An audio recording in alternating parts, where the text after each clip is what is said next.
இரவு நேரம் அமைதியான வானத்தின் கீழ் பேத்லேகேம் அருகே உள்ள வெளிகளில் சில மேய்ப்பர்கள் தங்கள் ஆட்டுகளை காத்துக் கொண்டிருந்தனர். நட்சத்திரங்கள் ஒளிர்ந்தன.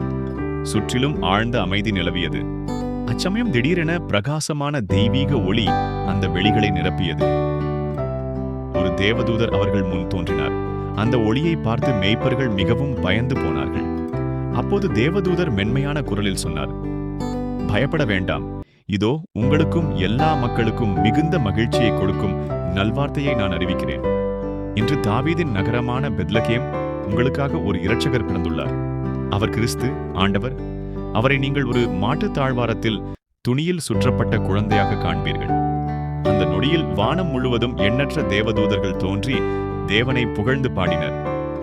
உன்னதங்களில் தேவனுக்கு மகிமை, பூமியில் சமாதானம், மனிதர்களுக்கு தேவனின் கிருபை. பின்னர் தேவதூதர்கள் வானத்துக்கு திரும்பிச் சென்றனர். அதை பார்த்த மேய்ப்பர்கள் ஒருவருக்கொருவர் சொல்லிக் கொண்டனர், வாருங்கள், பெத்லகேம் சென்று கர்த்தர் நமக்கு தெரிவித்த இந்த நிகழ்வை நாமே நேரில் பார்க்கலாம்.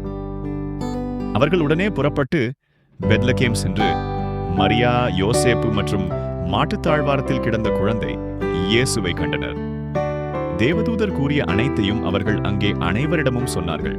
அதை கேட்டவர்கள் அனைவரும் ஆச்சரியத்துடன் கேட்டனர். மரியா மட்டும் இந்த எல்லா நிகழ்வுகளையும் தன் இதயத்தில் சேமித்து ஆழமாக சிந்தித்துக் கொண்டாள். மேய்ப்பர்கள் திரும்பிச் செல்லும் போது அவர்கள் பார்த்ததும் கேட்டதும் அனைத்திற்காக தேவனை புகழ்ந்து மகிமைப்படுத்தி சென்றனர்.